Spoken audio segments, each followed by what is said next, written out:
This is a red star Cordyline. Now these are really common in garden centres. You'll find them everywhere in the summer.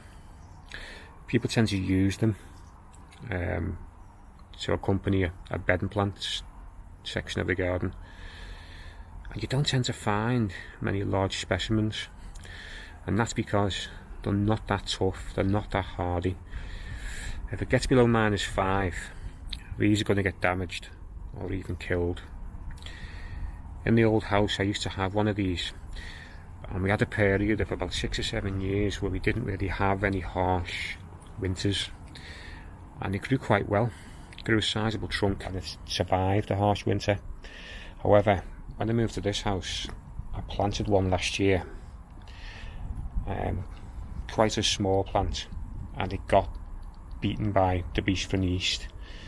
So the young specimens of these plants will not survive a harsh winter. As soon as it goes down to -5, you might lose it. And even if you don't lose the plant and it's got a bit of growth and it's got a bit of a trunk on it, you're still going to get damage. I think it depends also on where you plant this. I think if you want one of these, you want to plant it in a slightly shaded spot. The leaves tend to fade in the sun. If you want to keep the red colour to it, maybe a bit of afternoon shade would be beneficial. I've got 2 of these plants in the garden, but this one here gets morning sun, afternoon shade. It's a bit windy here, so it'll be interesting to see what happens with this if we do get a harsh winter. I think I'll give this a bit of winter protection just to make sure we can keep it alive. Give this a few years. If it gets a bit of a trunk, it'll be a bit hardier. Here's another red star Cordyline.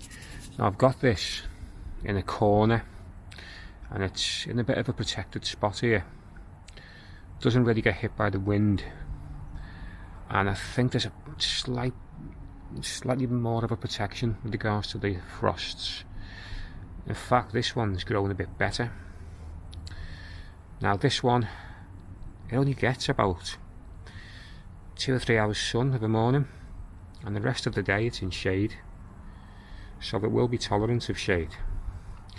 But again, we'll see what happens with this. If I can keep this alive over the next few years without it being cut down by a really bad winter, it might be a mainstay in the garden. Even though it's in a slightly sheltered spot, I'll give this a bit of winter protection if you get a really hard frost.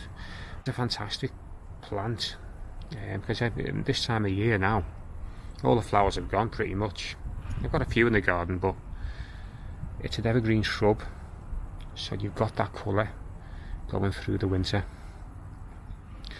If we get some hard snow, if we get a bit of snow later on in the year, we'll come back in the spring and see how much damage this has taken.